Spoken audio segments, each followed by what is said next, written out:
ये कहानी है 1938 कैरली नाम के एक आदमी की, हंगेरियन आर्मी में, और वो उस कंट्री का बेस्ट पिस्टल शूटर था।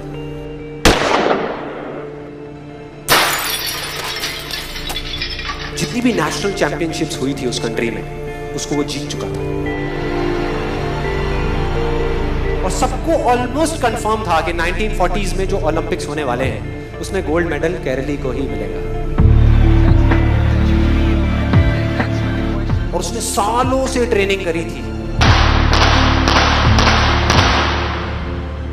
उसका एक ही सपना था, एक ही फोकस था कि मुझे अपने इस हाथ को दुनिया का बेस्ट शूटिंग हैंड बनाना है, बेस्ट बनाना है, बेस्ट बनाना है। और वो कामयाब हो गया, उसने बना लिया बेस्ट शूटिंग हैंड। सिर्फ 2 साल का फर्क था। 1938 में एक आर्मी का ट्रेनिंग कैंप चल रहा था। क्योंकि वो आर्मी में था तो एक एक्सीडेंट हो गया। उसके उसी हाथ में जिससे उसने गोल्ड मेडल जीतना था, उसमें एक हैंड ग्रेनेड फट गया और वो हाथ चला गया। जो उसका सपना था, जो फोकस था, सब खत्म।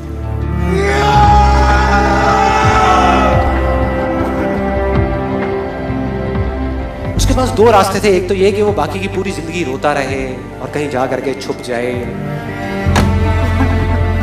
या अपना जो गोल था जिस पे उसने फोकस किया हुआ था उसको पकड़ करके रखे। तो उसने फोकस किया उस पे नहीं जो चला गया था, जो उसके पास नहीं था। उसने फोकस किया उस पे जो उसके पास था।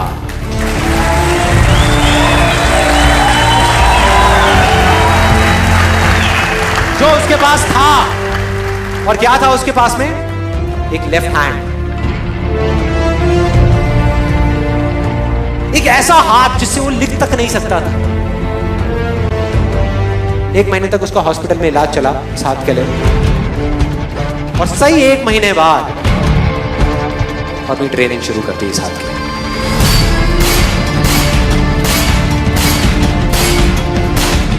ट्रेनिंग के 1 साल बाद, मतलब कि 1939 में वो वापस आया।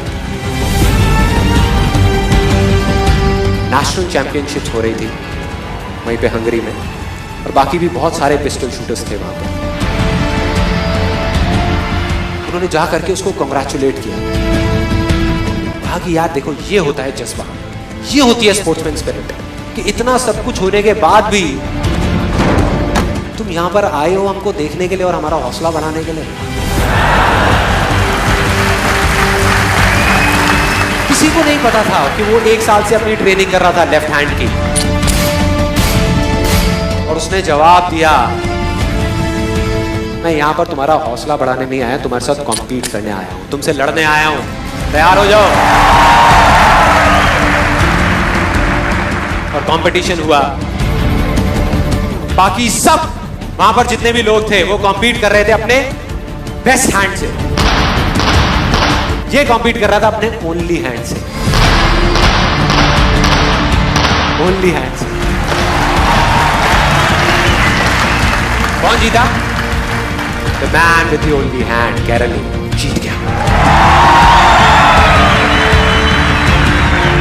लेकिन वो यहां नहीं रुका। उसका गोल क्लियर था कि मुझे इस हाथ को इस कंट्री का नहीं, इस पूरी दुनिया का बेस्ट शूटिंग हैंड बनाना है। उसने अपना सारा फोकस उठा करके डाला 1940 पे, जब ओलंपिक्स होने वाले थे। लेकिन 1940s के ओलंपिक्स कैंसिल हो गए वर्ल्ड वॉर की वजह से।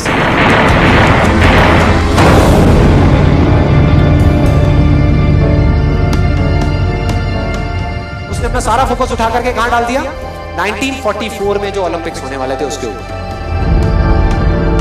1944 में जो ओलंपिक्स होने वाले थे वो भी कैंसिल हो गए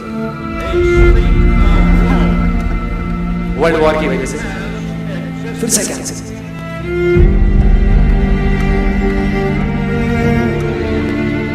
उसने अपना सारा फोकस उठा करके डाल दिया 1948 के ओलंपिक्स में।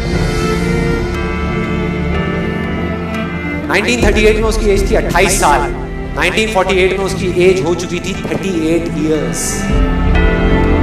और जो यंगर जो प्लेयर्स आते हैं निकल करके, उनसे कॉम्पीट करना मुश्किल होता चला जाता है। लेकिन मुश्किल नाम का ये वर्ड था ही नहीं उसकी डिक्शनरी में। वो गया, पूरे वर्ल्ड के बेस्ट शूटर्स आए हुए थे जो अपने बेस्ट हैंड से कॉम्पीट कर रहे थे, और ये अपने ओनली हैंड से कॉम्पीट कर रहा था। और कौन जीता? The man with the only hand.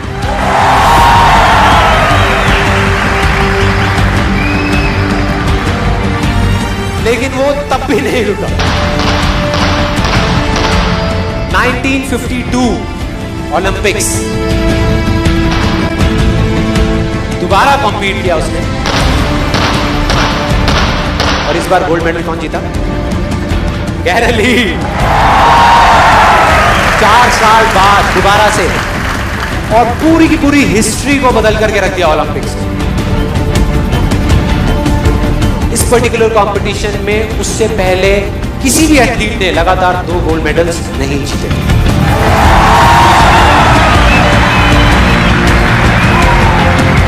अब किसी भी लूजर के पास चले जाओ, उसके पास लिस्ट होगी बहानों की कि मैं इस वजह से फेल हुआ अपनी लाइफ में, इस वजह से मैं कुछ नहीं कर पाया। बहुत लंबी लिस्ट है।